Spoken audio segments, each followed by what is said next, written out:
क्यों तुलसी के बिना पूजा अधूरी मानी जाती है? कभी सोचा है?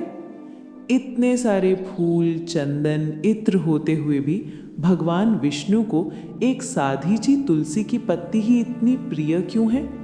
कहते हैं एक बार वैकुंठ में देवता चर्चा कर रहे थे, प्रभु आपको सबसे प्रिय भेंट कौन सी है? किसी ने कहा सोना, किसी ने कहा हीरे जवाहरात, किसी ने कहा 100 घड़ों का दान।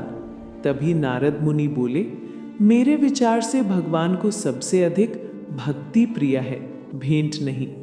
विष्णु मुस्कुराए, ठीक है, इसका उत्तर स्वयं पृथ्वी पर मिलेगा। कुछ समय बाद एक राजा ने भव्य यज्ञ रखा। उसने नदियां बहाने जितना धन, पहाड़ों जैसा अनाज और असंख्य गायें दान में दी। सबने कहा आज तो भगवान स्वयं प्रसन्न होंगे। उसी समय पास के एक छोटे से घर में एक बूढ़ी स्त्री अपनी टूटी हांडी में एक अकेली तुलसी उगा रही थी। उसने मन ही मन कहा, प्रभु मेरे पास देने को न सोना है न धन, बस ये छोटी सी तुलसी है। अगर ये भी स्वीकार हो जाए तो समझूंगी आपने स्वयं घर आकर प्रसाद लिया है। कहते हैं जैसे ही उसने तुलसी पत्ती तोड़कर प्रेम से अर्पित की, विष्णु का हृदय आनंद से भर गया।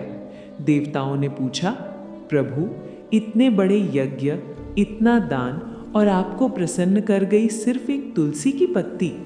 विष्णु ने उत्तर दिया, राजा ने मुझे अपनी समृद्धि से याद किया, पर इस स्त्री ने मुझे अपनी ज़रूरत से ऊपर रखा। जहाँ तुलसी है वहाँ केवल पत्ती नहीं, भक्त का दिल चढ़ा होता है, और वही मुझे सबसे प्रिय है। इसलिए कहा जाता है तुलसी दल बिना श्रीहरि की पूजा अधूरी है। अगर आपको भी लगता है कि भगवान को भेंट से ज़्यादा नीत भाव प्रिय है तो कमेंट करें।